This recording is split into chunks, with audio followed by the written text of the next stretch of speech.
welcome everybody to a special edition of the After Dark Show, which is going to be a Sunday matinee, but it is still very suiting that it's called the After Dark Show because where my guest is, sorry, is actually in the evening, so it is still very fitting. And I wanted to have him on live because the last time I did interview him, we did a pre-record, and there was some interest from the audience to be able to ask questions, and you can't really do that with a pre-record. And who I'm speaking about is he is a researcher, a public speaker, a podcast host, and the author of Deja Vu Has Everything Already Been. And I'm going to take a swing at his name, and if I get it wrong, he can correct me, is Alexander Czeszkiewicz. And I am so happy to have him on live. Thank you. And if I said your name wrong again, I apologize. It's the English tongue, and I can't get my mouth around it. Don't worry, thanks for having me on. Hello, everyone listening to us on both channels. Yes, absolutely. And thank you for sharing this out. And thank your followers on your social media for sharing that out. That's what we were just talking about before. And that's really, really cool that he was able to share that out because it's not often I get guests on that their friends end up sharing it out. So it's really neat. And we already have some people in the chat. Hi, Jason. Hi, everybody. Good to see you. Before we get too far into the really cool stuff that we're going to, I just want to give everybody a quick refresher. And what was it that first sparked your deep interest into these topics at a young age? And like, was there any specific site or text that really got you interested into this subject matter? Not specific, but I was learning so much about our history from competitions in my middle high school, from the very early beginnings, even not of humanity, but of early hominids, millions of years ago, up until the modern history. And I was learning more and more and more. And I started asking basic questions. How do we know that?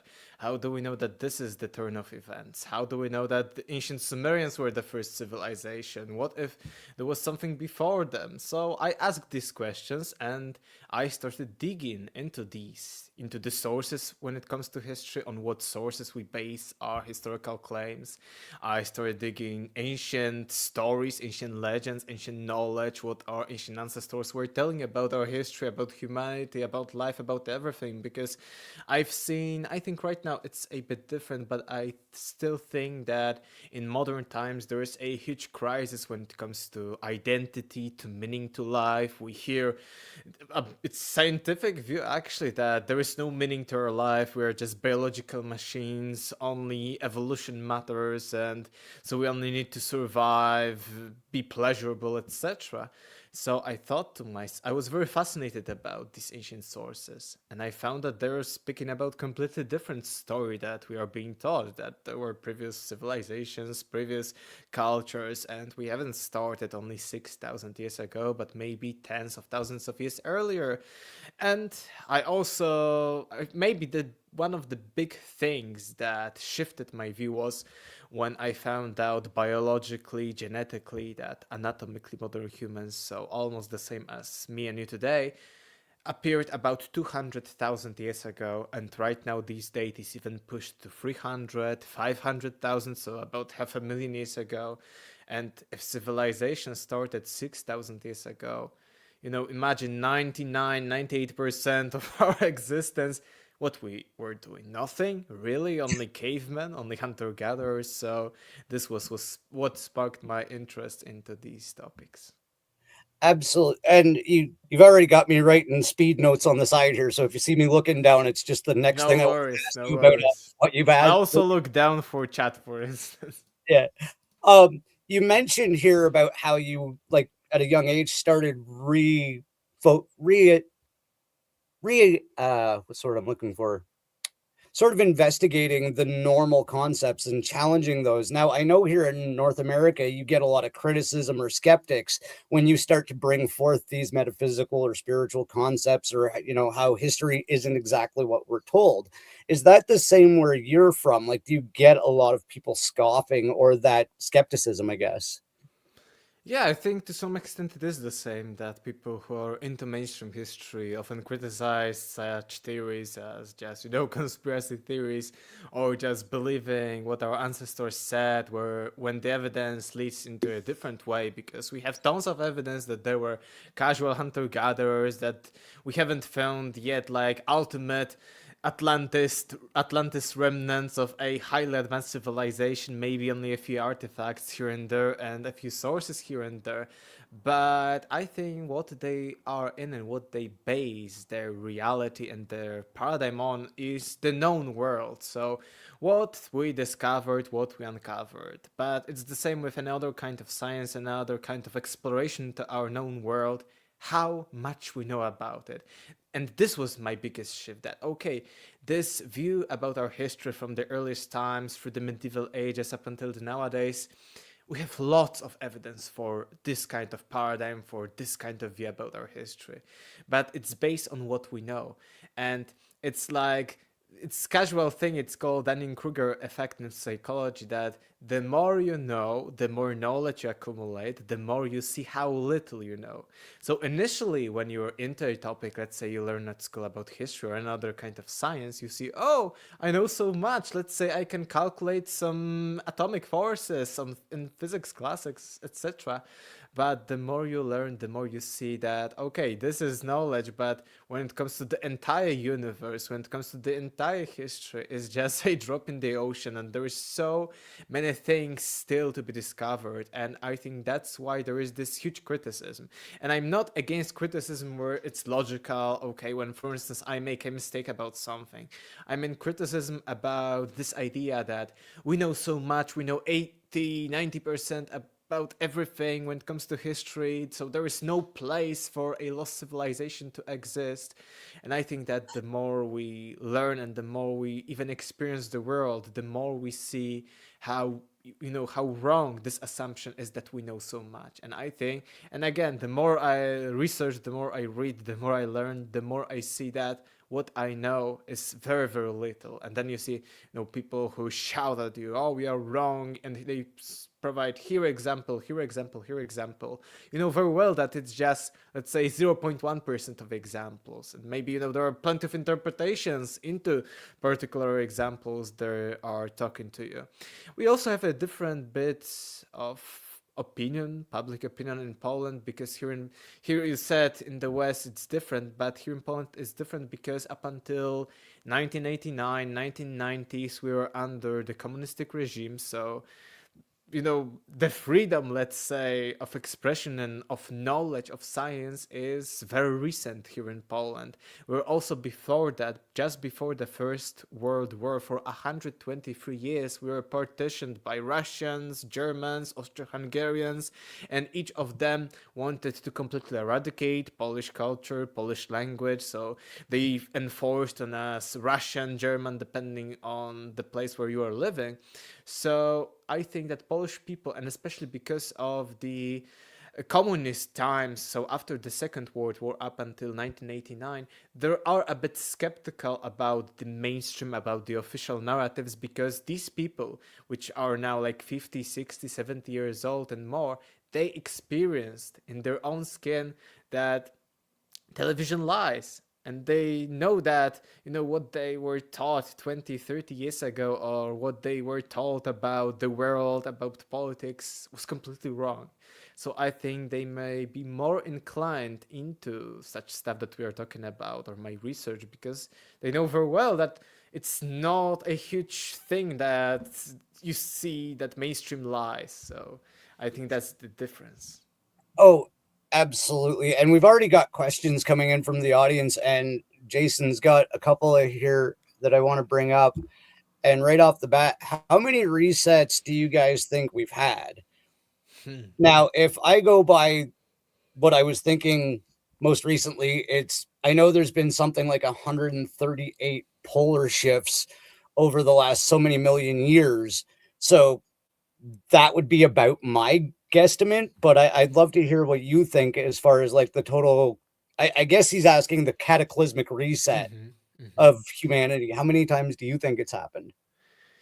Yes, it's a problem because we cannot go back very far into our history. As humans, as species, let's say what was happening 100, 200,000 years ago, we have some evidence like the famous Toba volcano that almost eradicated us and wiped us out from this planet. But I'm a proponent that from, let's say, the times of Atlantis, so let's say the destruction, the reset of Atlantis was approximately 9600 BC. There could have been, but I'm not full sure about that. Another one just before the beginnings of the first civilization, about 3500 BC. So when the Sumerians began, Indus Valley civilization began, Egyptians began, and I'm thinking about that because, for instance, in the Hindu view of cyclical ages and of cyclical history, there are destructions, of course, cataclysms. They are very exact about when the Kali Yuga, so the darkest, most materialistic of ages, started, and they said it was from during night from 18th to 19th February of 3102 BC. And I think it's a little bit of coincidence that actually similar to that time, let's say plus minus few hundred years, but even in the Hindu Yuga system, there is a few hundred years transitionary period between different kind of ages. So I think it's, very good with the evidence we have. About 3500 BC, first civilization started, an entire recorded history. Before maybe there were proto pre-civilizations, but first civilization started there. So I think that from the times of Atlantis, like there were from this latest times of Atlantis, I'm firm believer into resets. Okay. And you've mentioned Atlantis a couple of times, and that's something I want to get into here as well. In your research, what convinced you that Atlantis was more than just the myth that Plato had described? And how do you think it might have been a global or interconnected civilization rather? Because a lot of people, when they think of Atlantis, they think of the single, oh, it's just this mystical island or it's the sunken city of Atlantis or whatever, right? But you've described it being as more of a global scale. What made you come to that conclusion? Oh, actually, plenty of stuff, so probably this answer will be a bit longer even. But I think the first one was what I was already talking about, that if we existed for 200,000 years and our recorded history is only 5,000 years or 6,000 years, I see that there is huge possibility for Atlantis. The second one was that about the Plato's dialogues in Atlantis. Okay, I don't say that 100% what Plato wrote about Atlantis is completely correct and has its like thing in reality, and you see that when it comes to some details. But I think that if he said that it was Solon, a great Greek lawgiver who went to Egypt and found in Egypt the story of Atlantis in the city of Sais, the temple priests told him this story. I think there is huge reality behind that. And we know that Solon probably went there. We have two historical sources about that. And also, what is interesting that when you compare ancient Egyptian sources, they are very in tune with what Plato is telling us. Because what Egyptian priests told Solon is that, oh, you Greeks are like children because you count history like for last few hundred years, maybe last 1,000 years, and it's correct with our known historical details. We know that Greeks truly only remembered, let's say, last 1,000 or last few hundred years of their history, and the Egyptian priests tell Solon the Greek that, but we here in Egypt, we trace our history thousands of years before that. And they said that 9,000 years before their meeting, there was this lost civilization, Atlantis, and that's how this entire story goes. And when you read plenty of Egyptian sources, Egyptian list of kings from plenty of different periods, Egyptian civilization lasted 3,000 years, and each 1,000 years we have a source that tells us basically similar story, that ancient Egyptians trace back their civilization, their history, tens of thousands of years before that, approximately 36 to 39,000 BC, something like that. So when you analyze that, Plato is telling you the truth about the fact that Egyptians trace it much longer and that Greeks are children. So we see plenty of facts stated by Plato. So why Are we denying the Atlantis? Okay, these are all the facts, these are all the true things he said, but Atlantis civilization is fake. It's completely illogical. Also, the details about the location of Atlantis, Plato is showing us true geography of the Atlantic Ocean. He says outside or in front of the Straits of Gibraltar, so the Pillars of Hercules, there is a huge body of water called Okeanos. So it means it wasn't Mediterranean, which wasn't called Okeanos, but it's an ocean, huge body of water. And then there is a huge continent surrounding it, which, if we take a look from the Mediterranean Sea into the Atlantic Ocean, the Americas are surrounding it. So maybe even Plato had some at least knowledge of Americas. Maybe he knew them, maybe not. Maybe it was just, okay, there is some kind of thing that surrounds it. But he's stating plenty of historical facts. But that's not it when it comes to why I think it was at least in some part real. Maybe, not exactly like Plato's city, but I think it was as you've said, a global to some extent civilization, because Plato himself is telling us that, okay, there was this island, this famous city, but it had its influences over the entire Mediterranean Sea, colonies in Italy, Egypt was its colony even. So it was like something more than just a city, like a global civilization. I connect that with, megalithic architecture all over the world. I believe it is connected to this Atlantis or any kind of name we give it, lost civilization. But then you see, for instance, that in ancient Egyptian mythology there was an island of the gods, and actually the pyramid is this kind of representation of this legendary island of the gods. This was, according to them, the first island, both on the metaphysical level, so the first everything to appear in the universe, but they say it had both like earthly realm, meaning that there was first island of the gods and there was a hill on this island, so that's why the pyramid is its representation. And they said that it got lost, and then the gods went to Egypt, and that's how Egyptian civilization started. So similar to what Plato said, that okay, Egypt was its colony and probably Atlanteans went to Egypt. But what is interesting is that there is an Aztec city in Mexico. So other, Mexico right now, Egypt, Atlantis, and now Mexico. There is an Aztec capital, which was still a capital at the times of the conquistadors, the Tenochtitlan. And Tenochtitlan was, according to the Aztecs, based on their previous land called Aztlan. Atlantis, Aztlan. Okay, maybe let's be skeptical. Just one similarity in names. Okay. But then you see how Aztlan looks like. It is an island on a lake, because it was just a model, they didn't need to do that in the open ocean, let's say. It is an island on a lake, connected with smaller artificial and natural islands by bridges. And in the center of the city, there is a pyramid, Templo Mayor it's called, Grand Temple. But this pyramid, like Mayan pyramids look like. They are not like pyramids like in Egypt, but they are like artificial, often mounts, not even pyramids, artificial mounts, and on the top there's like temple or something. And is it the same as Plato is telling us? Because if Tenochtitlan looks like Atlantis, because according to Plato it was like an island with circular rings of water, land connected by bridges. They did similar thing in Tenochtitlan. And in the middle of Atlantis there was a hill with the Temple of Poseidon. Isn't this Aztec pyramid, the Templo Mayor, which is an artificial hill with some kind of temple, the same basically thing? And I think it proves that their Aztlan isn't just a similar name, but it's the same thing as Atlantis. So I think these are the biggest things about this stuff.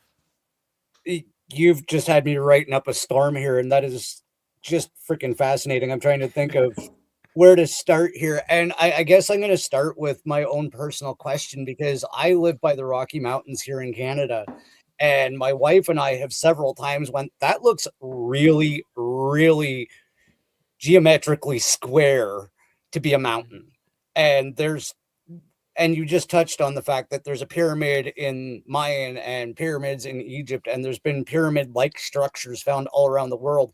Do you think that it's a possibility that even some of those are hidden in the Rocky Mountains? Because I personally have seen some things that look very much like a pyramid.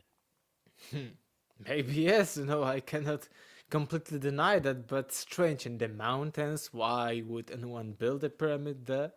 Maybe there are some geometrical structures like natural formations on Earth, some even like very, very geometrical, like hexagons, hexagonal, this I think they're in Britain or in Ireland, like hexagonal huge blocks that are like a honeycomb, but they are out of stone and they are completely natural. I've been collecting stones for a while. I have like a small collection, so there are also on a smaller scale very geometrical stuff, but I'm wondering, maybe there. I haven't, we would need some kind of LiDAR or some kind of, thing that could penetrate into it, and we will see if it's natural or not. So I cannot Yeah. deny, but I cannot say that it's correct. The reason I ask is there's this place here called Castle Mountain, and you can go there, and it literally looks like it's supposedly a mountain, but it literally looks like the remnants of an old giant castle that has been knocked down. And then if you look, there's a gigantic door with a discolored stone, perfectly square stone lodged. I'll show you pictures after the show, but it's just Okay. this fascinating natural structure with this huge door that's been closed by something artificial. And it's like, okay, there might have been something here before any recorded history.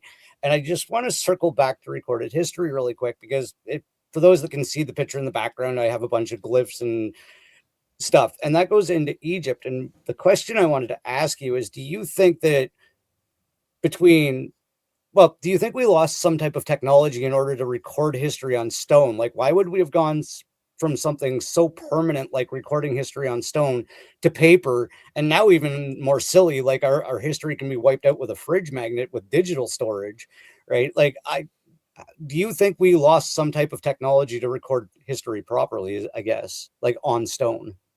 I think with recording things of stone, you don't need technology. You still, up to this day, do that like on graveyards. You carve things in stone. I think it's just our own modern mindset that we don't need to record it for eternity. We don't care about archives. We don't care about physical books and about preserving them. Okay, let's burn them or let's throw them away, etc., etc. The same with like historical objects. Maybe you had some artifacts, or maybe someone had at home, but they're not important. Let's throw them away. And I think to some extent, okay, if something isn't like very, very good, maybe we should throw it away. But I think it's just modern mindset that does not think like there would be a cataclysm, or maybe does not think that does not care about what would happen after the cataclysm, don't care about what would happen to people that survive the cataclysm. Okay, I will die in the cataclysm, whatever. Whatever the survivals will do, it's their stuff. So I Yeah. think that, and that's why I think there is something about memories of previous cataclysms, memories of lost history, lost civilizations in these ancient texts. And that's why probably in some cases they carved these and these, because we see, okay, these are like some kind of spells, magical stuff, etc. It's not important at all, like, or some primitive stories about some gods, etc. But I think that there is a hidden message in these stone carvings. But it's not only stone carvings. I provide an example in my book about that there was, for a long period of time in ancient India, there was a practice of reciting by heart an entire Rig Veda, for instance, which is very, very long. So, entire by heart. And there were schools in ancient India who practiced that and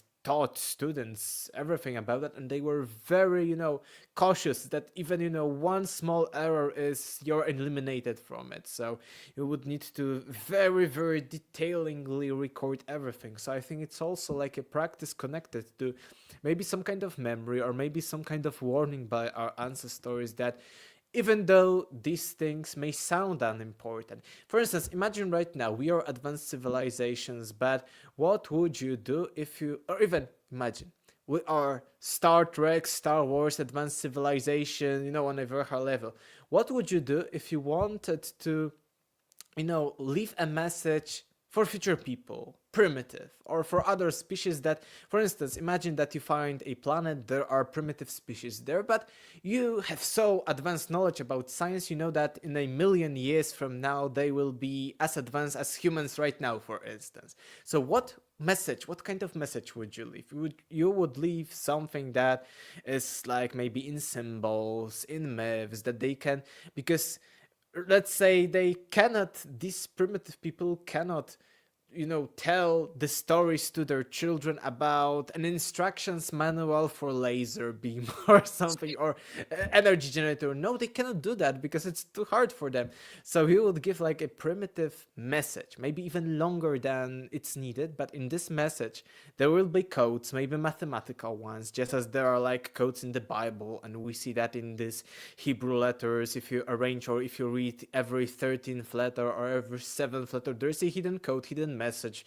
There are hidden codes in Shakespeare and so forth. So maybe you would live in story, okay, there was a castle, it was destroyed, there was this hero, and you tell them you need to repeat it exactly the same. And then let's say hundreds or tens of thousands of years elapse. Maybe it's not like the same story, but maybe if you say, or maybe you make them believe that God's told you that you need to repeat this story exactly. It's like a matter of your life, or you will not go to heaven if you don't repeat it exactly and say it exactly. Maybe then in 10,000 years they will still have like 80% of this story, and then let's say they advance to similar level to you, and they start encoding this story. They wrote it down and they start, wait, there is a hidden code, and then you see this code. So I think the same is with ancient stories, ancient legends, ancient myths. And actually, Plato's story of Atlantis is also telling us that, because when Solon meets the Egyptian priest, they are not only telling him about this Atlantis civilization, but they are telling that, okay, you Greeks are like children, but you're also like children because you are primitive in thinking, because you believe these myths, these legends, these stories, Odyssey, etc. But they say that these myths are metaphors for real events in the past, and they provide one example of Phaeton. Phaeton was son of the sun god Helios, and he took Helios, so sun god, so basically from sun he took his chariot, but because he couldn't steer it, he burned entire planet.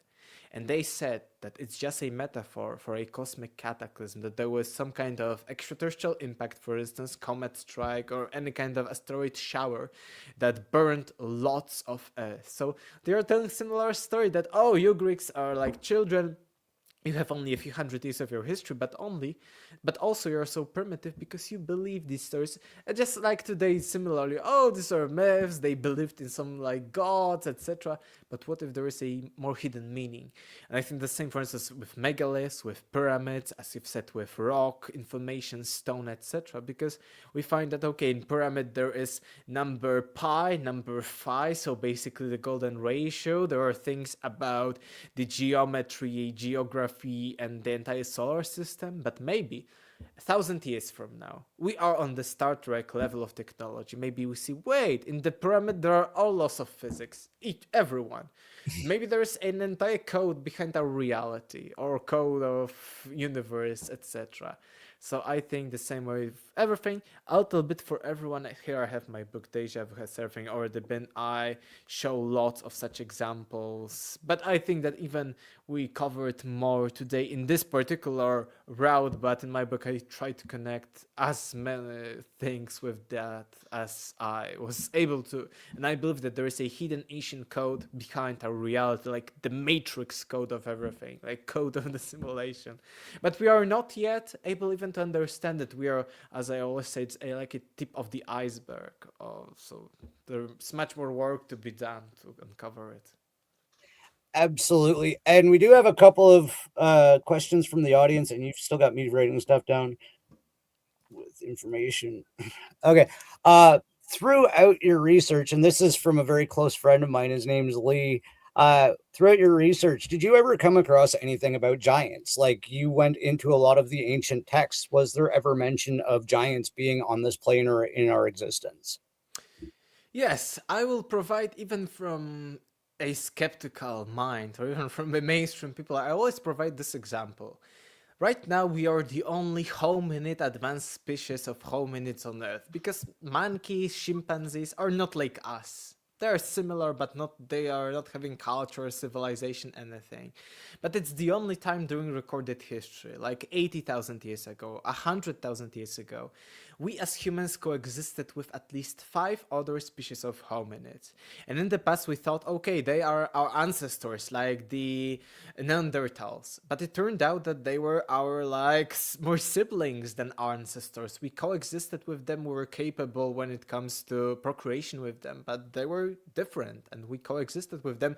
We probably led to their extinction or something because we were better, more advanced to some extent, more adaptable to the environment. But for instance, during the time, like about 80 to probably 100 something thousand years ago, we as anatomically modern human species coexisted with five other hominids, and one of them was Homo floresiensis, a very small 1 meter tall hobbit, so let's say half a human being. That's why they are even nowadays in science called hobbits. So, if we coexisted with hobbits, small guys, maybe we also coexisted with giants, but we haven't found yet enough proof. Maybe it was covered up by Smithsonian or something. Maybe these skeletons got destroyed, or maybe not. Maybe we just haven't found the ultimate proof yet. Because, everything is degrading, eroding away. So, throughout thousands of years, maybe the remnants of them haven't survived. And for some, even of hominids from our ancestors, like Homo habilis, Homo erectus, we only have, for instance, a few skeletons found. And these skeletons were not full. So I think that maybe in reality, for example, in truth, we coexisted with 10 other hominids, but we haven't found their skeletons yet. The Homo floresiensis was found in the early 2000s. Neanderthals for a long time were thought to be like our ancestors, not like coexistors. So I think that there is, even within the mainstream science narrative, huge, possibility that there were some giants like a little bit or much taller than us. It's very, very possible for that. So I think these stories you mentioned, there are giants everywhere, like in the Bible, in Native American, Native other regions stories.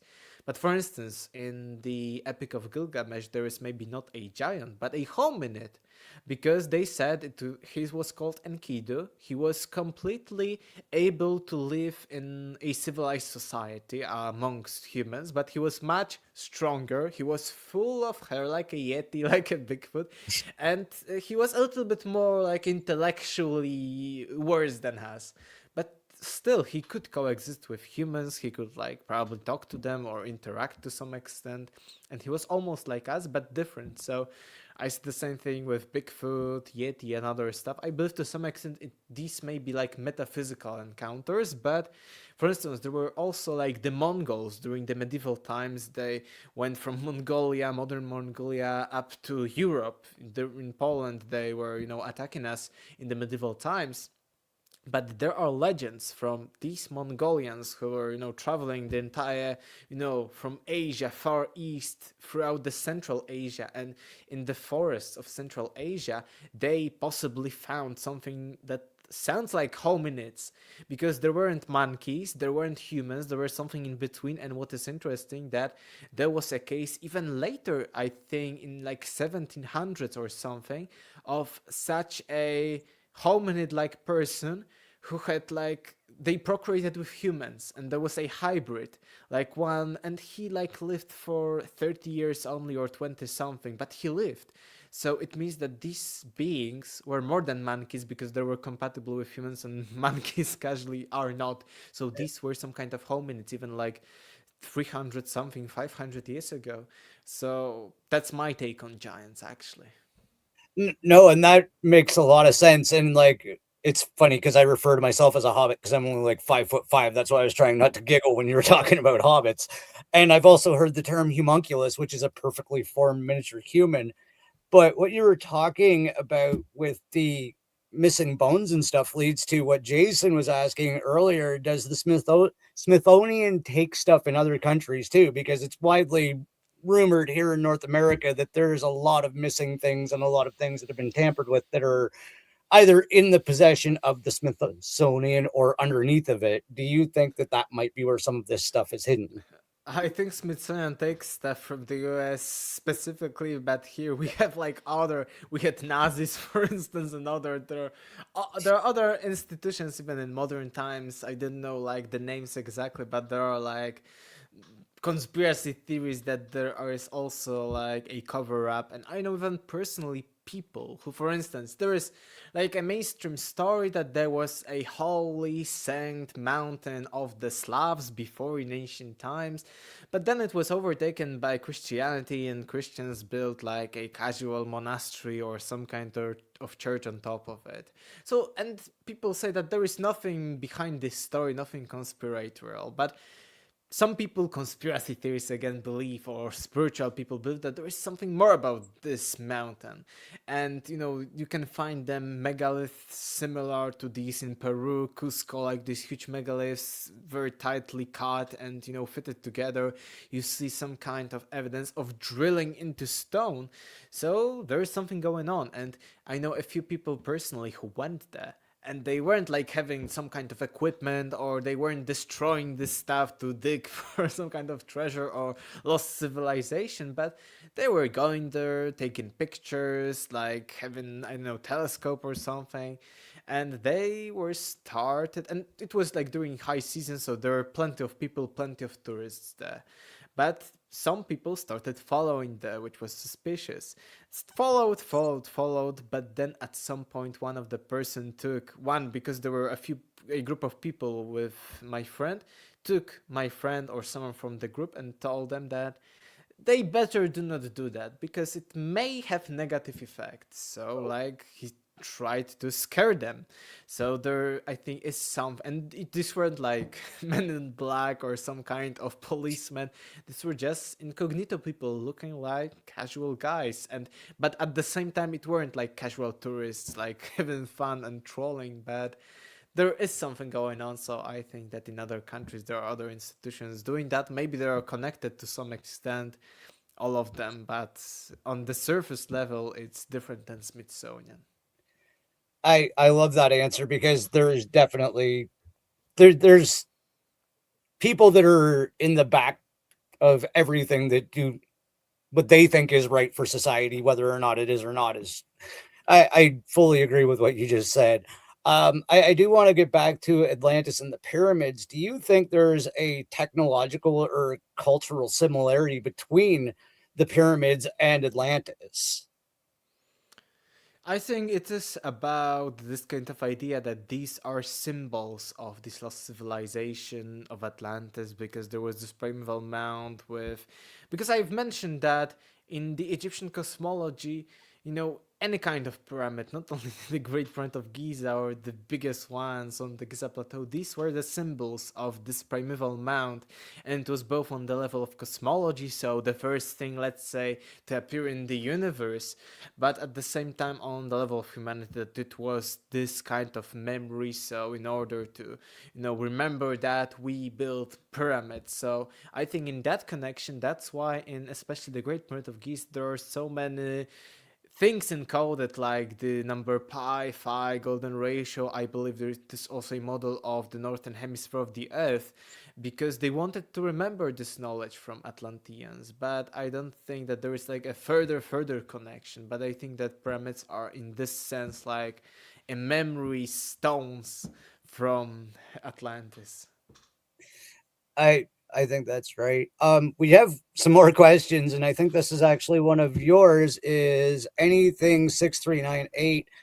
Giants were connected to cannibalism or blood drinkers. Would consuming human growth hormone also create giants?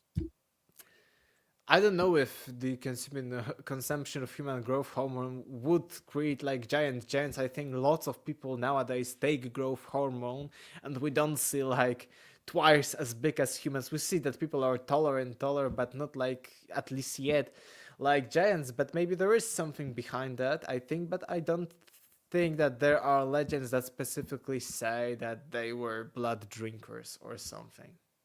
Yeah. The next one here is from Jason again. Is there any one ancient site you always wanted to go visit above all others?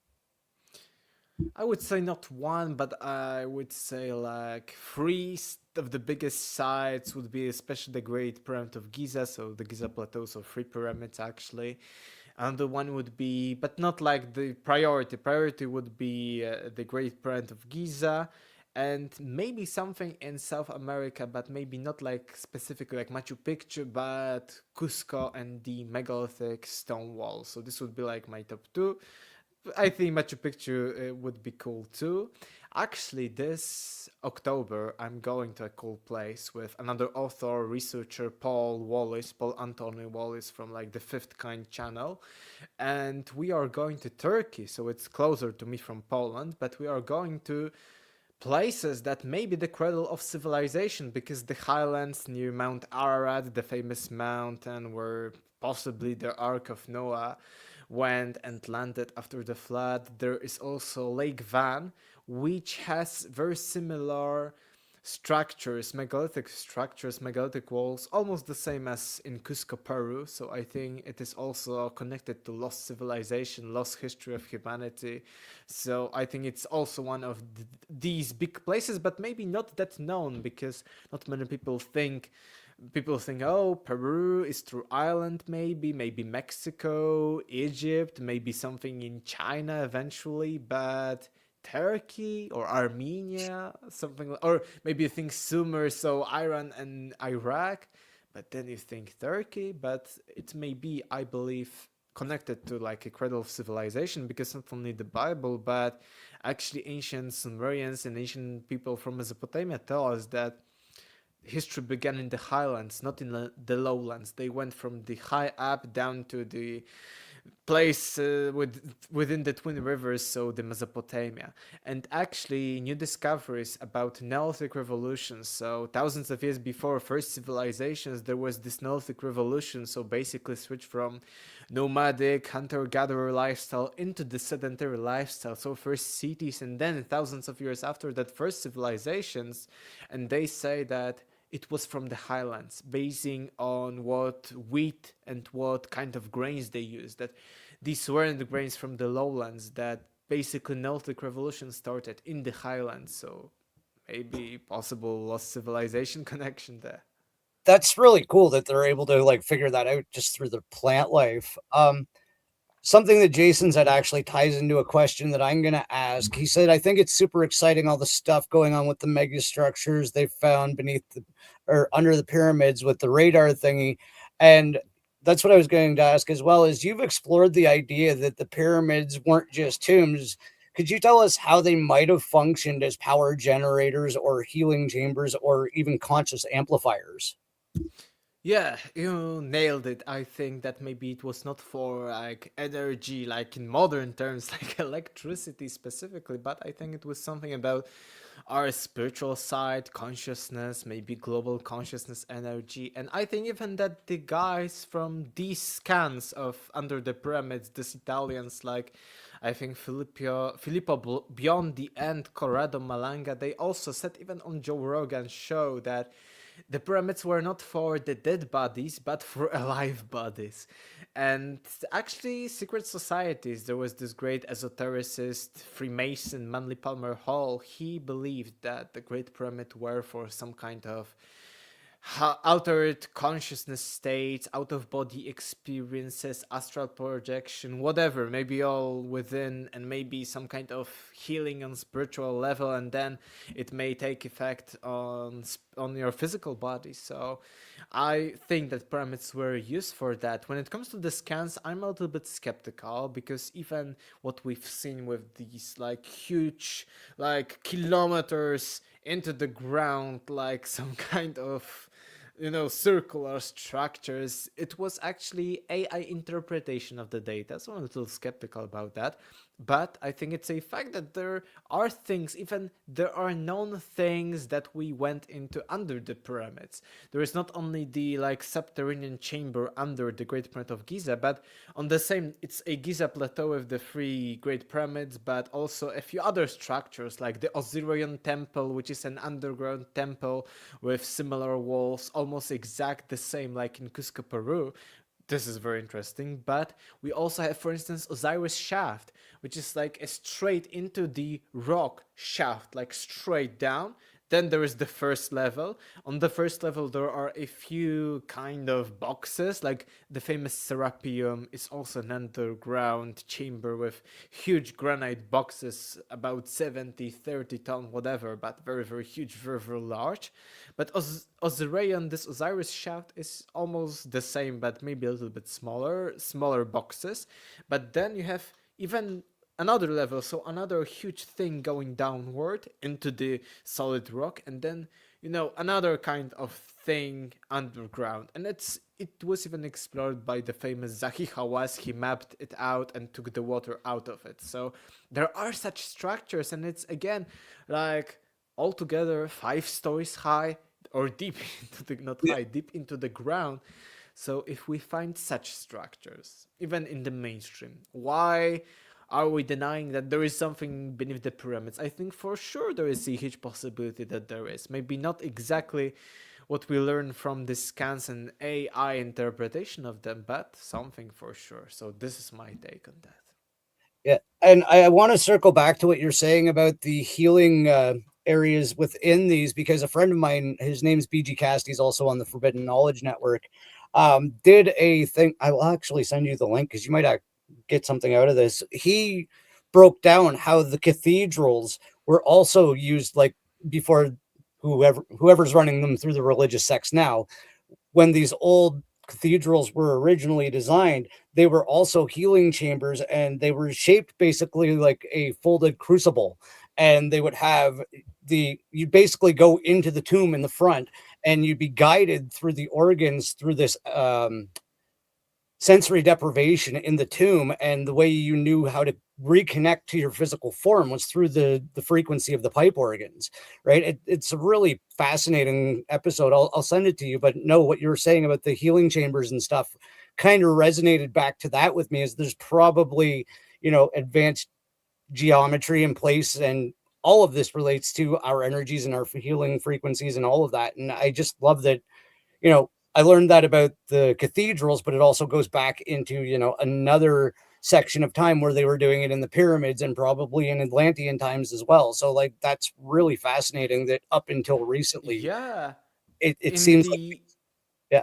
yeah, in the ancient Eleusinian mysteries, this is recorded official mainstream history. They did that. They, deprived sensory people, in complete darkness, no eating, etc. And they had spiritual experience, out of body, whatever experience they had. So this was the initiation there.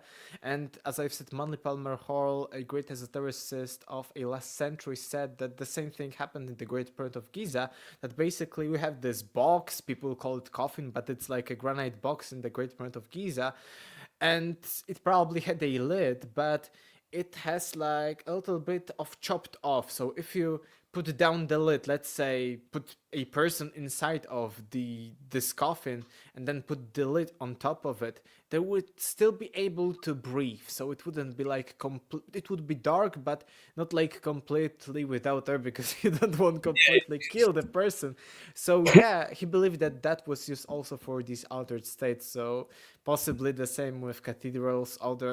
There are, as you've said, these are very often called also resurrection chambers by some researchers. So there was something going on about altered states of consciousness were known for humanity, even before civilization, even in primitive peoples, they are very important. So there is something going on.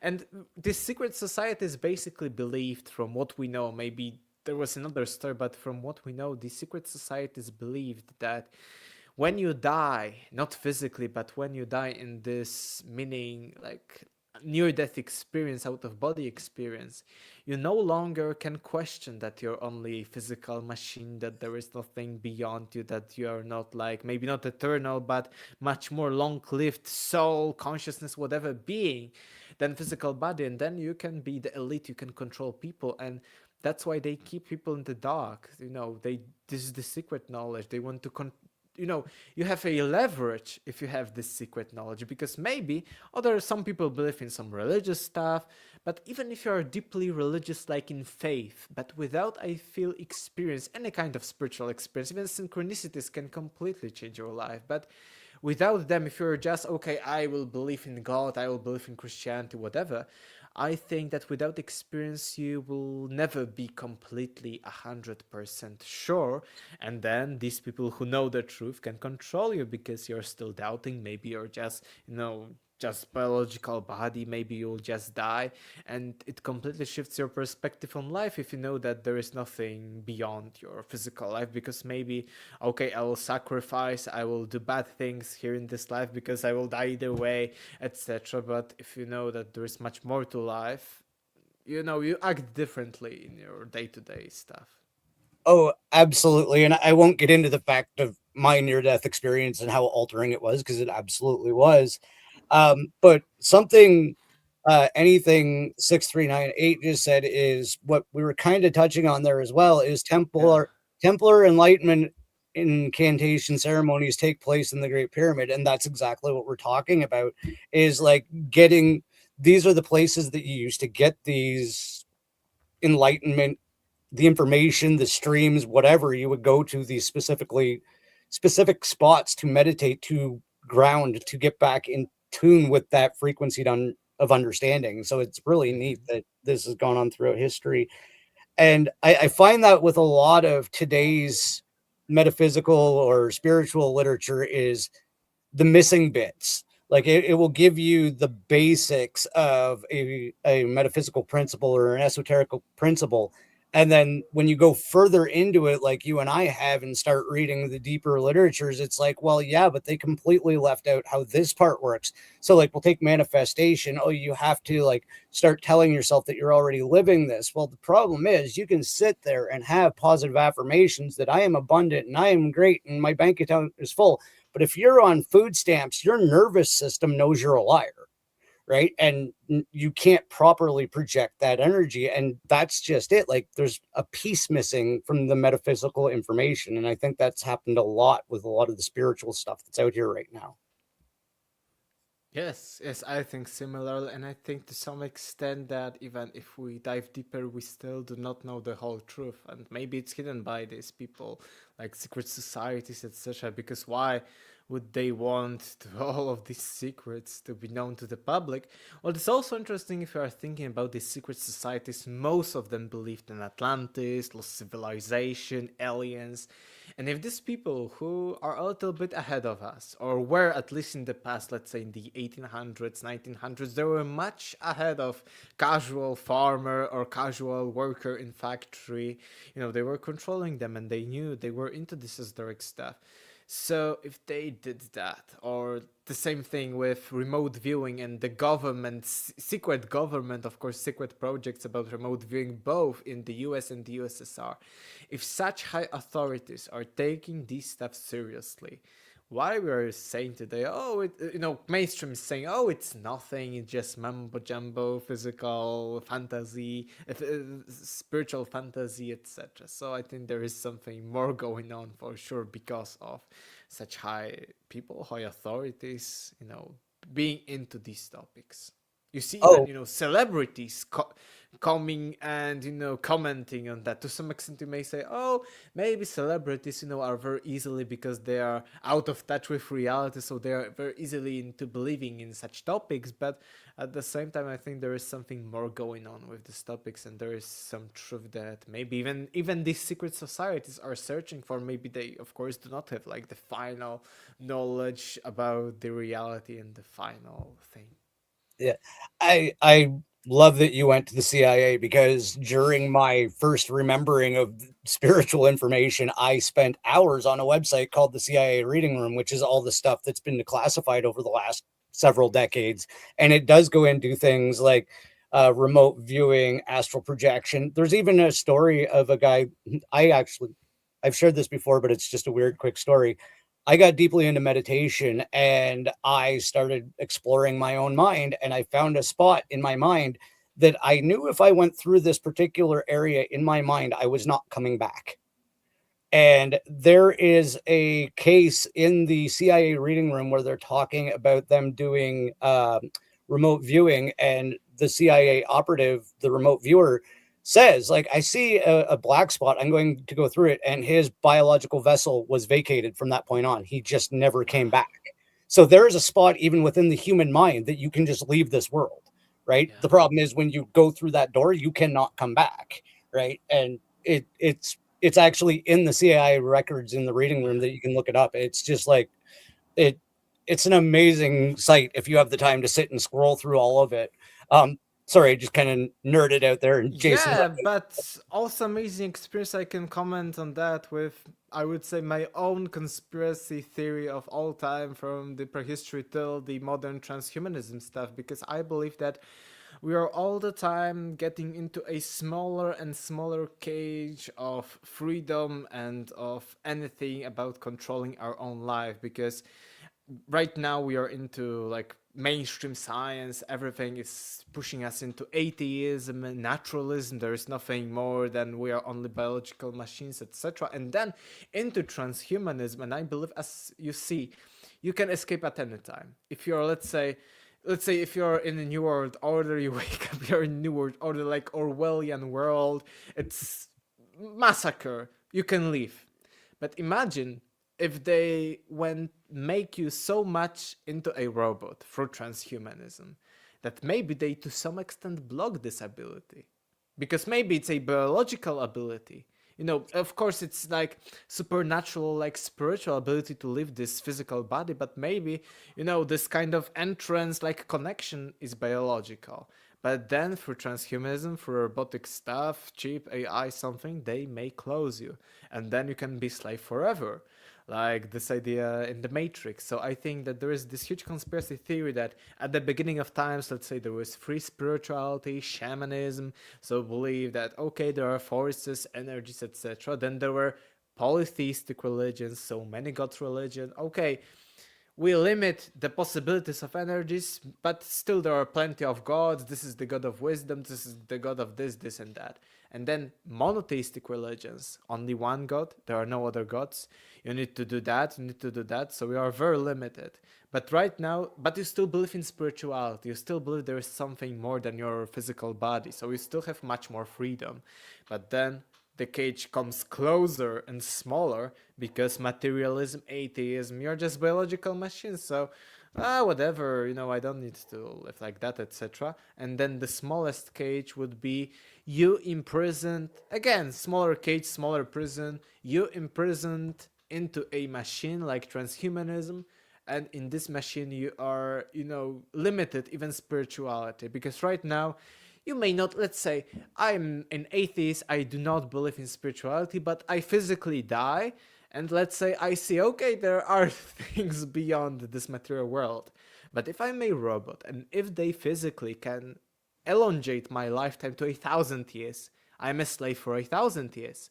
And right now, I may be slave for the next 50, 60 years. You know what I mean? So I think these are, and imagine technology, biology, we understand more and more. Imagine if they make you live biologically, but, not like human in this body, biologically forever. And you're entrapped as a slave for 10,000 years. That would be horrible. So I think that this is this big conspiracy theory about human enslavement. Yeah. Oh, and I wrote what down. I wrote down what you said there because you hit a term there that I love, the smaller cage of freedom. Because I've talked about this on the show before, how it seems like everybody's looking for the trap. What's the trap of this life? How am I trapped here? Well, the trap is the sociological construct that we think is technological convenience and, our freedoms and rights and liberties that they let us have. But really, we came here to have an entirely different experience than what we're actually having. It's just, people have given us this version of freedom that they think is better for them to control us through. Yes, yes, I completely agree. We see that all day long, but I think that it's very dangerous. That's why I'm against transhumanism. I think, okay, let me die at 60, 70, whatever, maybe sooner, maybe later than that, but, you know, not like going to this trap because you say, okay, let's elongate my life for something, of course, not for free, for the next, let's say, something years in the future. I mean, maybe not during our lifetimes even, but imagine that you elongate, but you're more and more limited, more and more slave for much longer period of time. And then, for instance, you mentioned that you can escape. I also believe that you can escape anytime. But imagine arriving at a moment, this Orwellian world of full control, New World Order, and then you try that what you're doing, but access denied because you're not longer just biological body. And they hacked this way and they control this route of escaping. So you're imprisoned as a soul, consciousness, whatever. So No, that's bad. That's bad. that absolutely. I want to get into ancient texts and hidden knowledge here. We've talked about Plato. What outside of Plato would you say was the initial reading that you did that convinced you most about the Atlantean or lost civilizations? I think all the classic texts from ancient Mesopotamia, like the Epic of Gilgamesh, the Sumerian Kings List, the Epic of Atrahasis, we can go, one by one, but also Egyptian Kings List to prove what Plato was saying that the Egyptians, in comparison to Greeks, have much older history.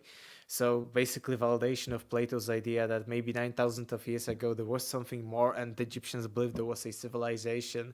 The same Sumerian Kings List, because it's the fact that all of the first civilizations, most, because maybe ancient Hindus, Harappa, Mohenjo-daro civilizations haven't left any kind of known text, but later Hindu people also believed. So basically, all the three first civilizations, Egyptians, Sumerians, ancient Hindu people, believed that they were not the first. We consider them the first, but all of them considered themselves either to be much older or maybe to be the descendants of some previous civilization, much older civilization. So I think that was the biggest shift when it comes to the Atlantis believing stuff, that still there is first huge possibility that there was something before, no recorded history, but second, most of the most ancient ancestors believed that there was something much older. So why are they lying? Why are they thinking, false, etc.? So this, when it comes to Atlantis, and if you want, we can go into, because there are different topics in this ancient text, like Mahabharata, Epic of Atrahasis, Gilgamesh, etc. So which Um, one would, if you would like, of I would course. like to go into Gilgamesh because I've heard the name before, so I just would like to go somewhere that I have some idea so I can follow along. Yeah, Gilgamesh is actually very connected to the Epic of Atrahasis, and in order to understand, because we want more like conspiracy theory stuff, previous resets, we mentioned that to understand Gilgamesh from this kind of way, first let's start with Atrahasis. An Epic of Atrahasis is basically the flood story of Noah, but it starts much earlier. It starts that the gods, that the famous Anunnaki, want to make slaves. First they make Igigi, but they are not enough, then they create humans. But humans do not have lifespan capped, so they cannot die of old age. They are immortal in this way, but they can be killed, they can die of hunger, they can die due to some like kind of pandemic, etc. But they are immortal when it comes to longevity. This is the story. And then these humans, because they're immortal, start procreating too much. There are too many of them, and they start to be irritating to the gods, to the Anunnaki. It's like overpopulation, over stuff about trash everywhere, etc. They are too loud even for these Anunnaki gods. Like so many people, they are too loud. So they think, okay, let's eliminate them. We don't want such workers. They're too annoying for us, too many of them. So first they, send kind of hunger, but still humans. And what is very interesting about the Atrahasis story is about it's extremely detailed, because okay, you may think that the story would be okay, let's eliminate them, that's all, then later the flood, etc. No, they tell you exact details. Okay, this kind of neighbor ate another neighbor daughter, or mother ate her son. That was the hunger level of, but it shows also resilience of humans, that humanity still was there, still survived, maybe, in less numbers, but still survived. Then famine, hunger, then drought, etc. All the cataclysms you can imagine, and nothing works. So they said, no, we cannot, do that still. So Anunnaki wanted to create a global deluge that would completely wipe all humanity away from Earth. And that's the Noah flood story. But then one from the Anunnaki Enki thought to himself, okay, I want humans to survive at least to some extent. So he went to Atrahasis, from the title Atrahasis epic, and he appeared in his dream. And he said a mantra. He was repeating, destroy your house, and from this parts of house build a boat, destroy your house, build a boat, etc., etc. And Atrahasis' first night, what a crazy dream, he thought, and he did nothing. The second night, the same thing. Okay, and after a few nights, he decides, okay, it may be something more than just a dream. He destroys his house, builds a boat, and he takes onto his ark also a few people, not only, it's almost nothing about animals. He takes seeds of plants, he takes a few people, mostly craftsmanship, like person who can make metal stuff, etc. And then there's this flood, and after the flood, his only boat survives, and all the humanity is wiped away. And the gods are angry that one human, or maybe one group of humans, survived. But they say, okay, Atrahasis, because you were so heroic and you survived, they're a little bit playing him like, oh, he's like a rat or something, like an insect. We'll let you live forever because you are still immortal, but everyone after you will be capped when it comes to lifespan, and no one will be ever immortal. You will be the last one, but you will be thrown away at the ends of the world, and you will stay there with your wife, I think, and that's the story. What is interesting is that the same thing happens in the Bible, that after the flood and before the flood, the famous people like Noah, Methuselah, and others live for 900 years, 600 years, etc. But after the flood in the Bible, God says that the humans will be capped at 120 years. It is stated in the Bible, which is very interesting that this reset, because basically what Atrahasis epic is basically a story of resets of humanity. They weren't, successful, so the huge one, the flood, was this reset of humanity. And it's the same with the Bible and this longevity. And why I'm talking about that, because what is the Gilgamesh story? The Gilgamesh story is story of attaining immortality, of searching for immortality, because Gilgamesh is the strongest person in the city or in the entire region.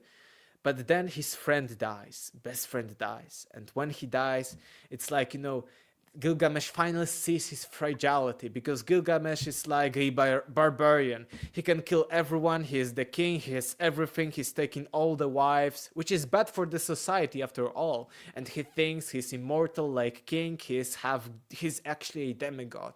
But he's also like a human, so he is not immortal. And when his best friend dies, he's searching for the same man, but in the Epic of Gilgamesh, because it's older and in different language, he's called Utnapishtim or Yushudra, but it's basically Atrahasis. He's searching for this man at the end of the world because he hears a legend that this last man from before the flood is living somewhere at the end of the world, and maybe he has the secret of immortality.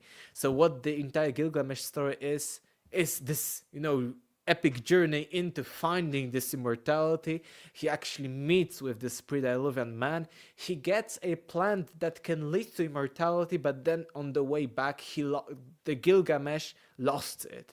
So he cannot attain immortality, but he actually at the end accepts it. Okay, I will not be immortal. It will be all right, etc. So that's why I started with Atrahasis, because Gilgamesh, it's almost all about that. But in Gilgamesh, for instance, we have motives that we can find in other cultures, like the famous Minotaur in Greece, like this huge bull, half man in this labyrinth. In Gilgamesh, there is Humbaba, who is again half bull, half man.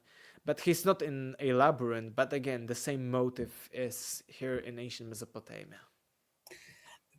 That is amazing. And you made me wonder something here when you were talking about the change from, like, you can die of like a mortal wound or poisoning or exhaustion or hunger.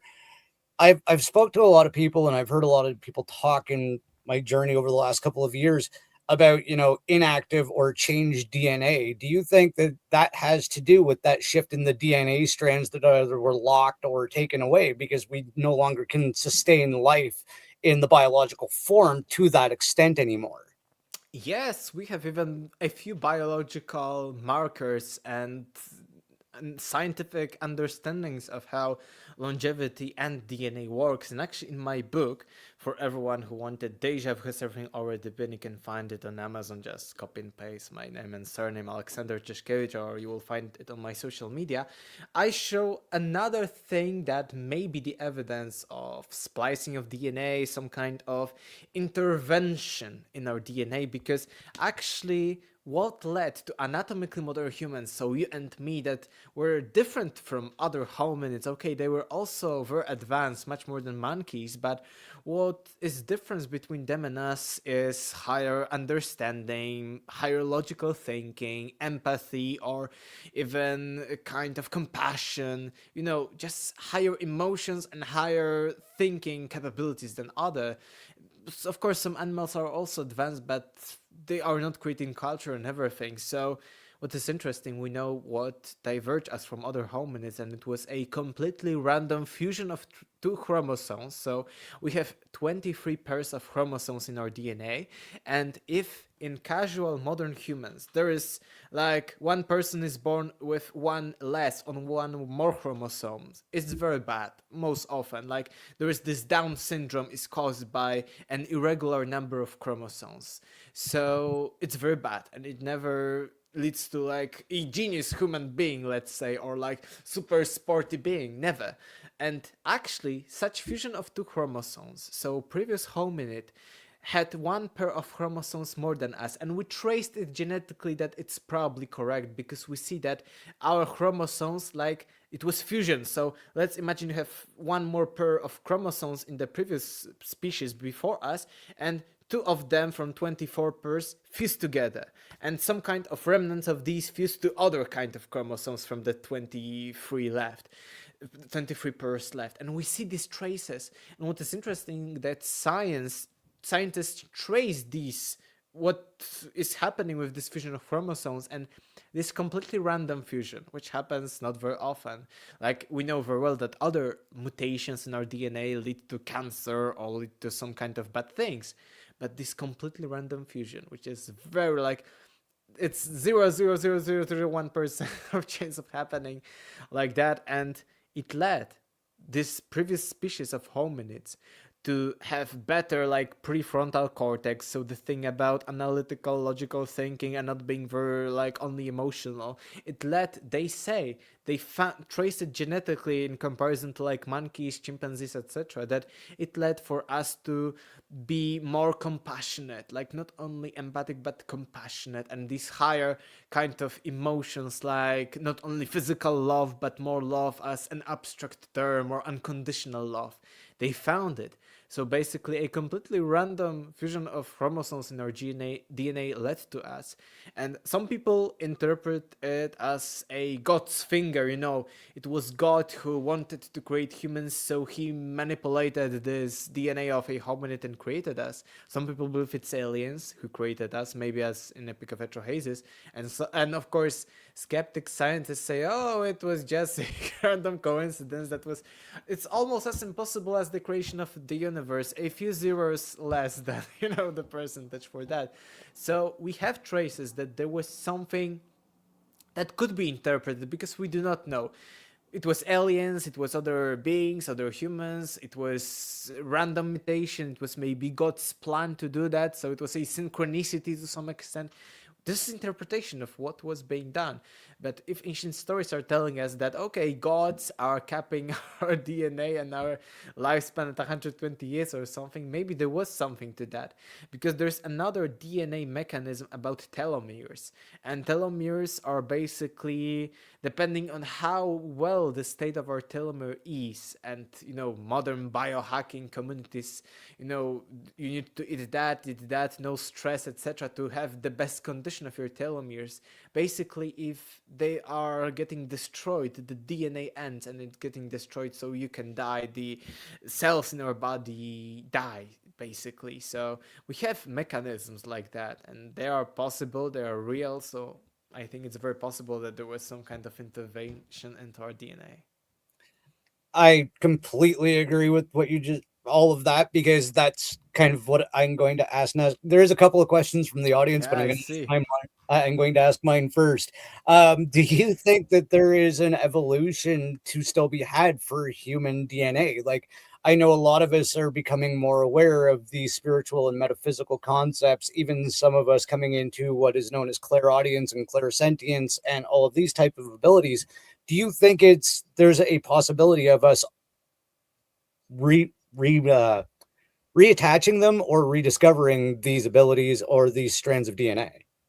Yes, I think it may be both when it comes to evolution. So we'll get maybe better and better, or maybe because the DNA and everything reacts to our environment or situation, like stress, what we eat, what we think at all, what we have in our subconscious, etc. And it was proven scientifically. So we can go both ways. If we went and it's like in spiritual terms, plenty of people are telling us that we can go the negative route, and then the DNA will adapt to that. So basically, to our consciousness at the end of everything, basically to our actions, our thoughts.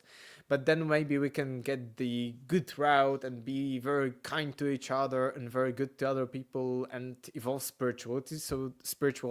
So the DNA will adapt to that. So I think there are two routes, and at the same time it may be cyclical, because when it comes to the cyclical time, according to our ancestors, it wasn't okay, this age is good, this age is bad. No, it was mostly about spirituality and its level. So during the best of the ages of the Hindu Yugas, there were four Hindu Yugas, the famous Kali Yuga.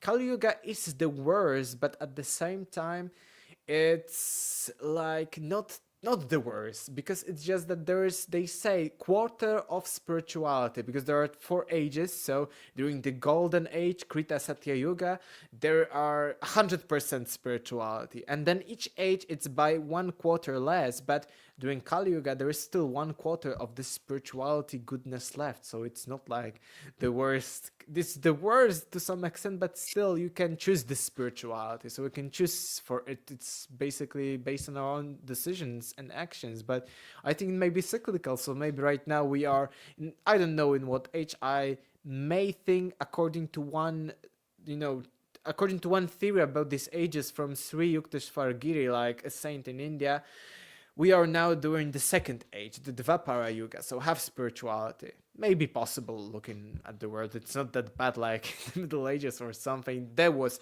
Kali Yuga according to him. And then ancient times were again this kind of similar age to ours. Like again Dvapara but previous cycle, because it doesn't go circle but it goes to Kali and back. And it goes like that. So then the ancient times like Greek, Roman would be the same like with us, and then previous would be even better, and then a future of us will be even better than now. So I think it may be cyclical too when it comes to the spiritual possibilities. So that's my take I on that. I love your explanations on stuff because they're so easy to wrap your head around.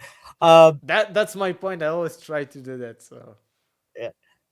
Question from Jason again. Do you think our not so distant ancestors were actually smarter than us? I think yeah. I think it depends. It depends on what time. It depends where and who and what age. So I don't say that, oh, all our ancestors were smarter than us. So no, and it depends on how we think smart, because maybe intellectually, like when it comes to intelligence, intellect, not, but maybe when it comes to wisdom, yes, and maybe when it comes to living. And because right now we may be intelligent, we can do everything on our computers, maths, etc., and we see that intelligence rate skyrocketed. Asians are the best when it comes to the IQ levels right now, but it's only like analytical thinking.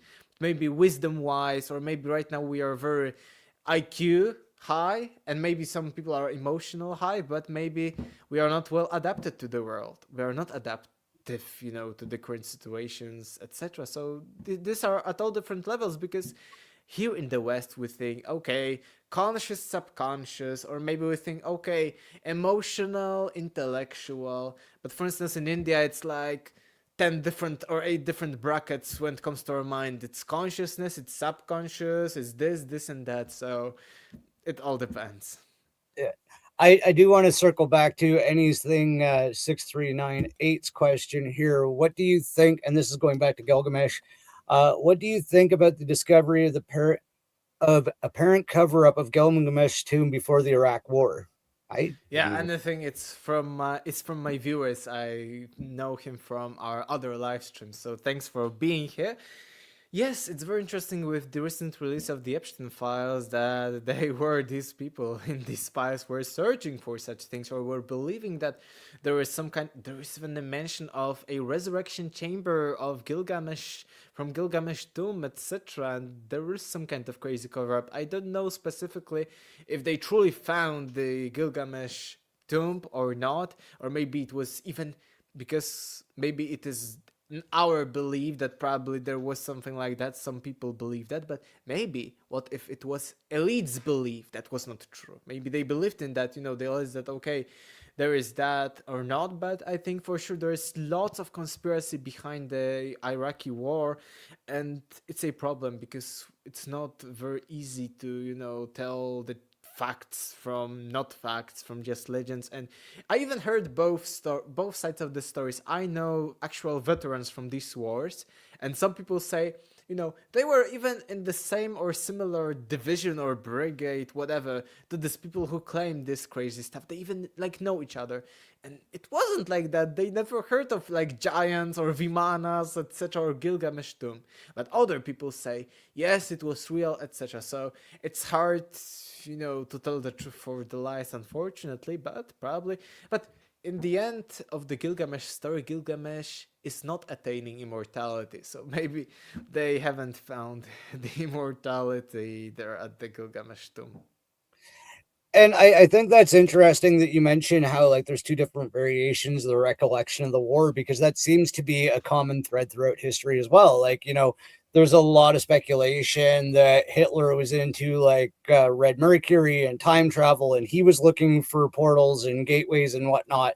And I just always find that synchronicity that there's always two variations of how the war went down when the story ends. It always seems to be that way. So I think you've touched on something really relevant there, that it Yeah, if you want a little bit about the Nazis, what is, I think, the main key? Yes, it's like a historical mainstream fact that the Nazis were very occult and they were searching both for the ancient stuff and both for metaphysical stuff. It's even a historical fact that they were channeling even before the Nazis late 1800s, early 1900s. So before they were channeling aliens, and they channeled message that they are from another planet. They channeled even an entire kind of instructions for UFO, or this later there were these prototypes that looked like UFO. They were true prototypes at the end of the Second World War. But what is also interesting is that the Nazis, the Germany, were under isolation for many years. And before this isolation, let's say there were physicists from USA, and right now when it comes to physics and such sciences, it's common consensus in the mainstream all over the world. They share opinions both in East, in West, etc.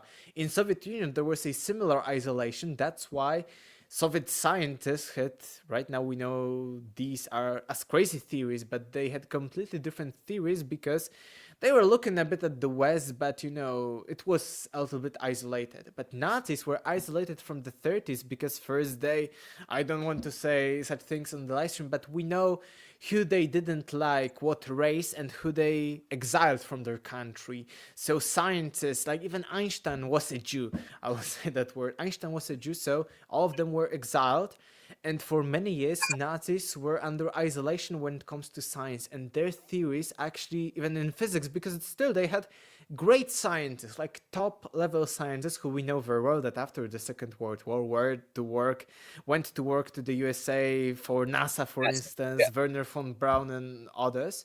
But at the times when they were still isolated during the Second World War, throughout the 4 years, 8 years, whatever, they created crazy theories about reality. They believed in such things as red mercury, anti-gravity, etc. They even believed, it shows how to some extent crazy they were, but at the same inventive.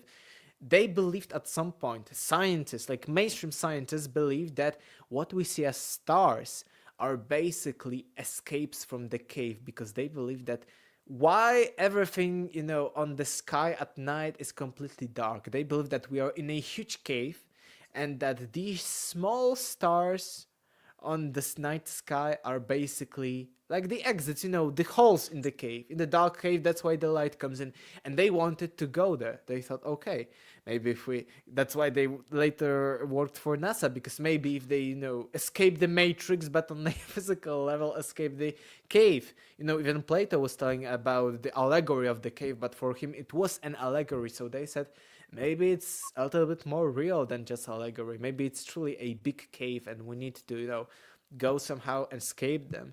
And ancient people believed that, for instance, at Orion, both Native Americans and ancient Egyptians believed that part of our soul, because Egyptians had like Kaaba, different kinds of part of like spiritual body, but part of it goes after that straight to the Orion. That's why the Great Pyramid of Giza is aligned.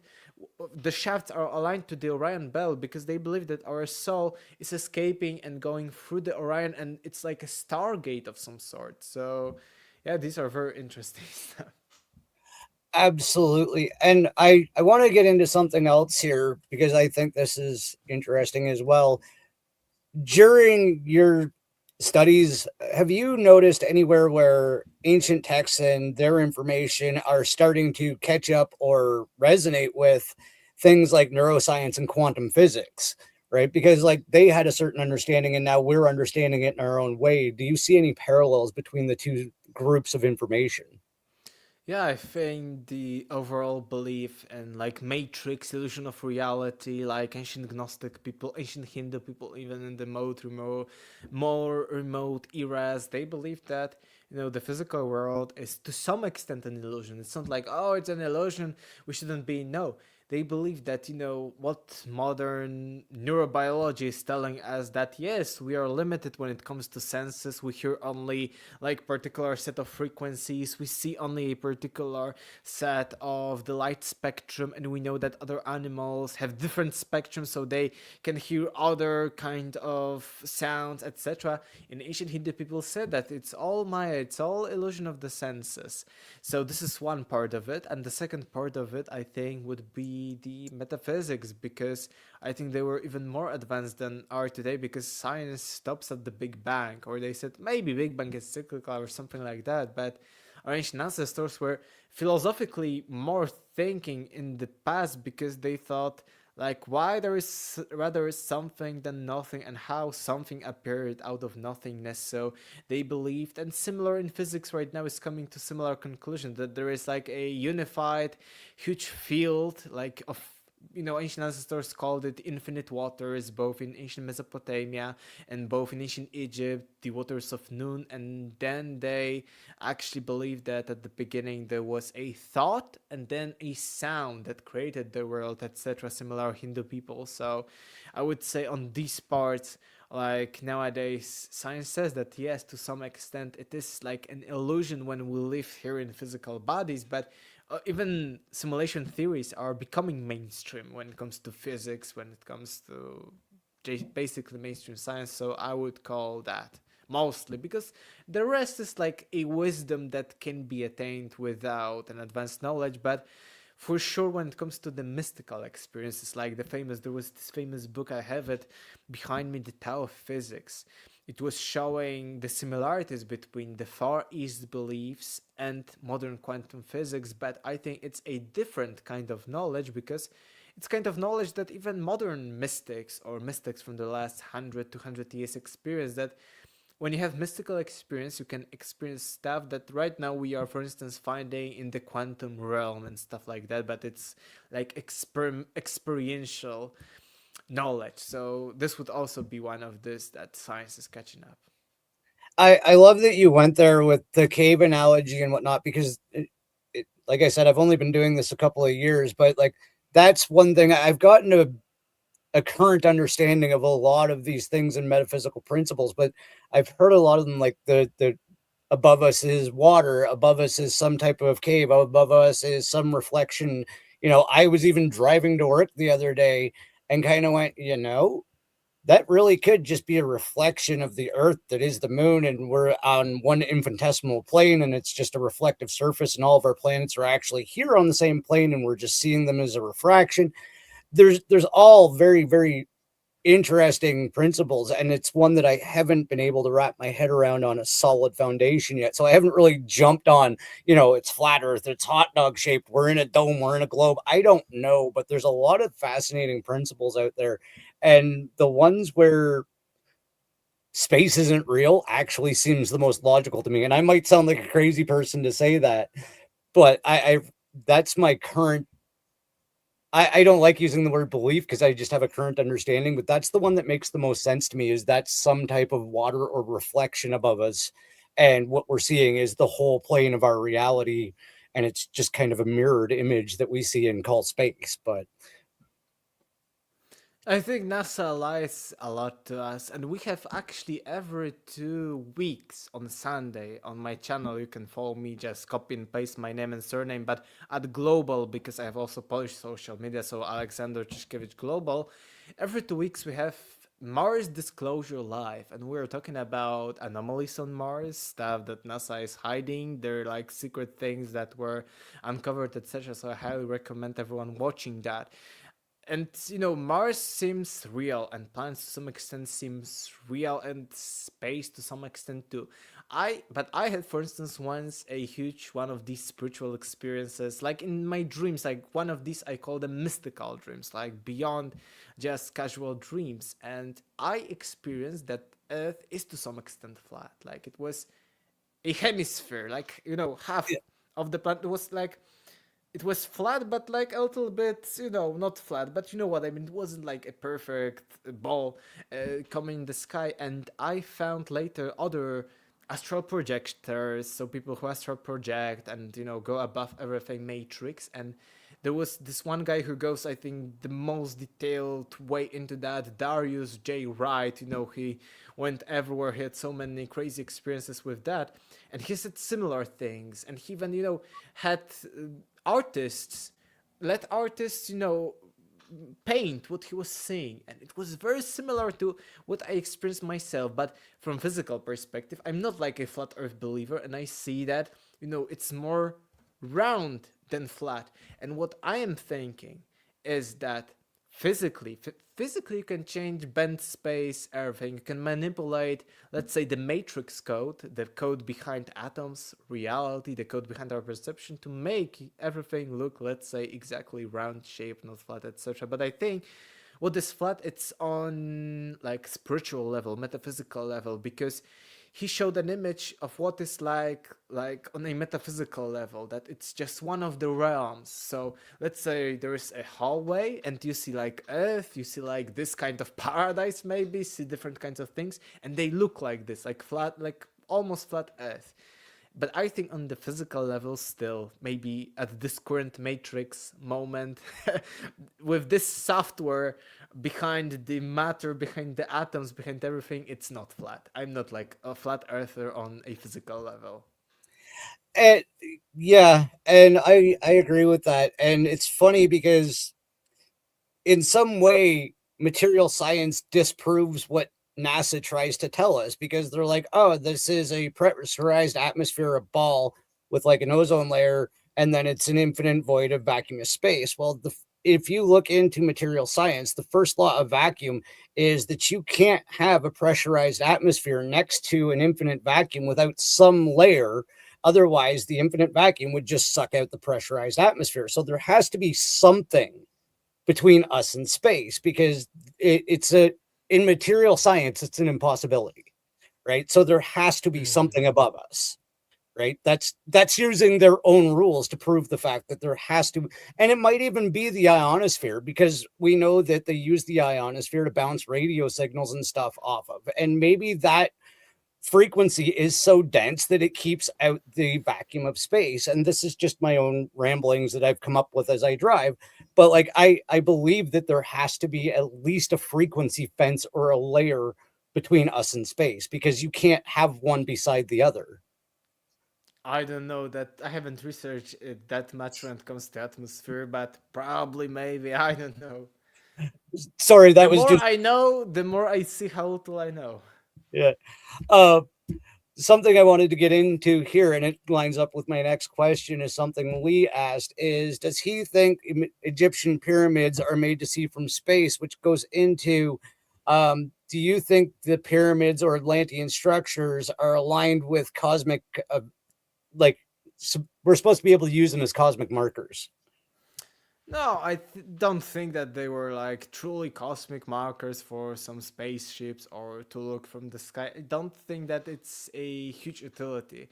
But there are, for instance, dimensions of the Earth encoded in the Great Pyramid of Giza. The Great Pyramid of Giza itself is almost perfectly aligned to not the North Pole like magnetic that we can trace with a compass, but it's aligned to a true, let's say, not on a flat Earth, of course, but on a round Earth to an axis of our planet. So exactly geographically, there are plenty of other things about the pyramids, probably in the center of the landmass. It has 8 sides, not 4, so it traces like the precession of the equinoxes and so on. I think it was whether Atlantean, whether post-Atlantean, to save the knowledge, after or before the cataclysm. There is a great legend that medieval Arabs recorded from ancient Coptic people that they believed that it was King Saurid or Surid who had a dream that there will be a great flood and destruction and in about 300 years. And in these 300 years they built the pyramid in order to save knowledge and artifacts. And allegedly, when Arabs first conquered Egypt in the early medieval times, and then they went into the Great Pyramid of Giza, there were still some artifacts, not all, but they describe, for instance, metals that are not rusting, bendable glass. Imagine in the medieval ages, glass like plastic bottle that could bend. Like, what the hell is that? So there are such legends. I think they are to some extent correct. So maybe it was built before the cataclysm, maybe after the destruction of Atlantis. So I do not know specifically, but I think it's connected with lost civilization and this preservation of knowledge for sure. And I think whether there were artifacts or not, there are things encoded that probably we still do not understand in the dimensions of the Great Pyramid and their proportions and everything. And we just discovered in the last few hundred years that okay, there is the golden ratio, there is number pi, there is this even before we discovered the measures of the earth, I don't remember, in like 1500s, 1600s or something, Isaac Newton, the great physicist who was the inventor of gravity and everything, in order to prove his gravitational theory, he needed the dimensions of the earth to calculate the mass and to show how strong is gravity. And he was looking for the dimensions of the earth because they weren't known at the times of Newton. No one knew the true dimensions of the earth, accurate ones. And Newton was searching because he had like some ancient texts or knowledge from secret societies that he believed that in the Great Pyramid there are encoded these dimensions of the earth. So you see, there is something going on. So even before these things were known to us, they were still encoded in there. And there was some kind of legend, knowledge that it is like that. So it's very interesting. And I think that that's what the purpose of the Great Pyramid was, but not specifically to be seen from the stars, because it's not like very great utility, I think, even like from practical perspective. No, that makes sense. And I just want to go back to the whole reflective surface thing because there is a question here from anything 3698 or 6398. Could plasma ejected by the sun be called water as a liquid or fluid? And I want to invite you to come back on Friday, anything, because I'm actually having a solar plasma researcher on as my guest on Friday. So I'm going to save this question and ask him because I would Great. literally just be talking out of my butt if I tried to answer this. But I would love to get your take if you have one on this as well. I do not have that take. I'm not that heavily into Electric Universe yet because I was like researching other stuff. I think there is something to it for sure, but I'm not sure if this would be called water as in electric fluid. The only thing about plasma, because plasma is very interesting, is that plasma and outbursts of it that are constantly coming to us from the sun can, for instance, change our DNA. So, another new age belief about genetic DNA upgrades, and even they say that maybe from the sun can have like scientific basis, even materialistic basis, that yes, plasma and highly accelerated particles that are coming all the time from solar outbursts. These are, regular. Some people believe cyclical. There are cycles to sun too. They can create genetic changes. So maybe, it's all programmed that, okay, in 10,000 years, there will be this outburst and it will lead you to another genetic mutation that will enable you to be much more advanced than you are right now. So it may be even our history may be programmed due to this plasma and particles from the sun. This is, I think, very interesting one. Absolutely. And before we go, we're coming up on 2 hours already. I could Yeah, literally yeah. talk to you all day, but I don't want to do that. What role do you think places like the ancient pyramids and Atlantean temples played in the conscious evolution of the past civilizations? I think it was all aligned to some kind of, it was called geomantic grid, like maybe energetic grid, like metaphysical energetic grid of the planet. So I think that at such places as the Great Pyramid of Giza and these other temples, resurrection chambers, initiation chambers, whatever, you could probably much more easily experience these altered states of consciousness. And I think that's why they build them in such a way. And there are even local here in Poland legends about places of power, that there are these energetic places and there are these energetic lines. In China we have this feng shui everything, so you need to build your house and build the city according to these energetic lines. Or if you build on an energetic line crossing another energetic line, it will collapse maybe later, but the energy will be too high and it will eventually collapse or be destroyed. So that, I think that's the connection and the lost knowledge, that it was both maybe on a global level, because people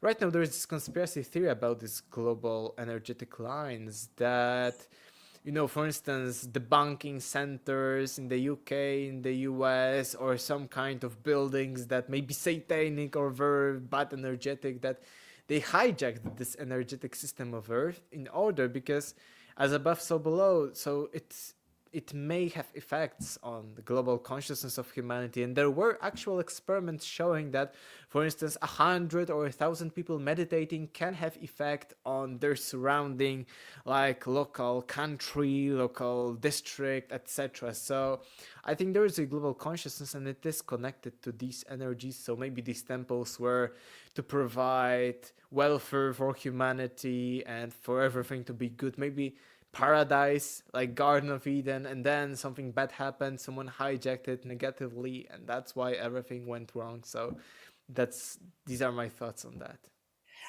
And on that note, I do want to ask, because this is something my wife and I have talked about. Do you think that's why the placement of certain things like the obelisks and monoliths and certain government buildings, I can never remember the Washington Monument, the one that's like a straight up and down obelisk, Yeah. do you think those are strategically placed to uh, basically channel that energy?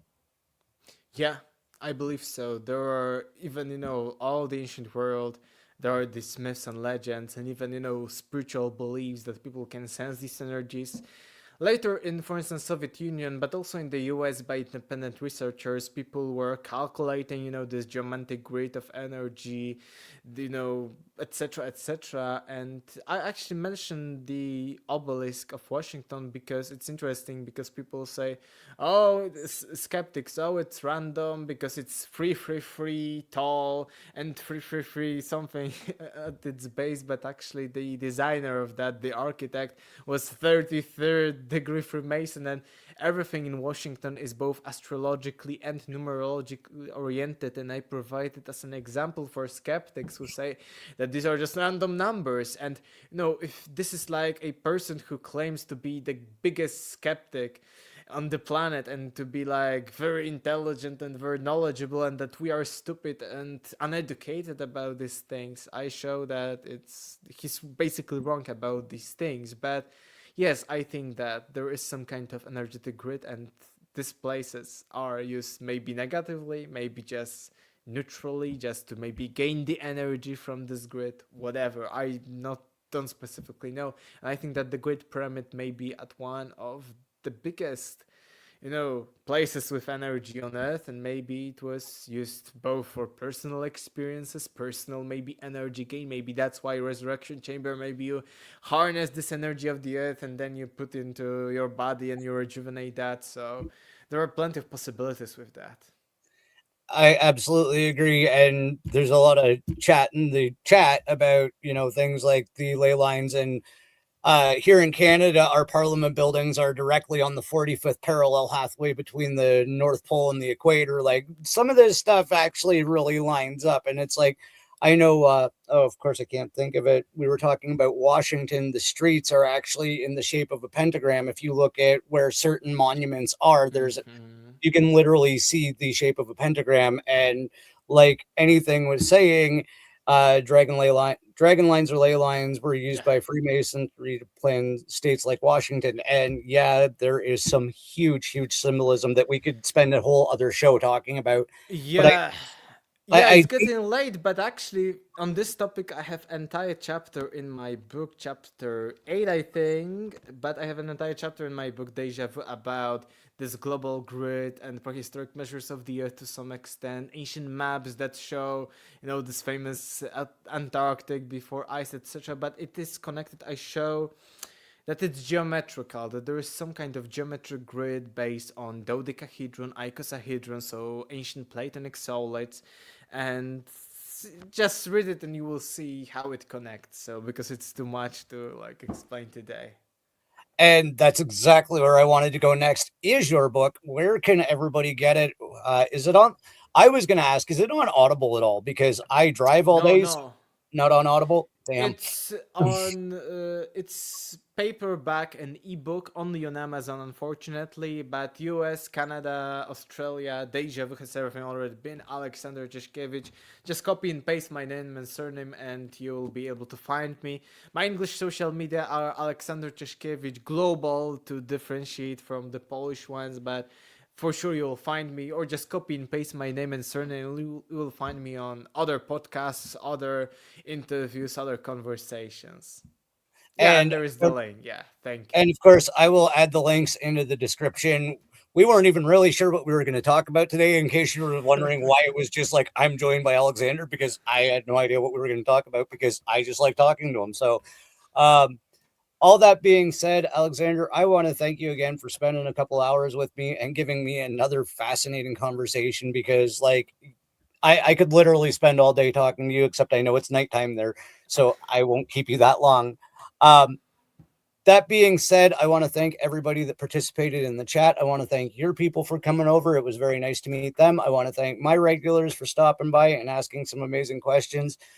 And like I always say, if you can, please do go outside, because it's a lot better than sitting in front of this screen. And I love you guys.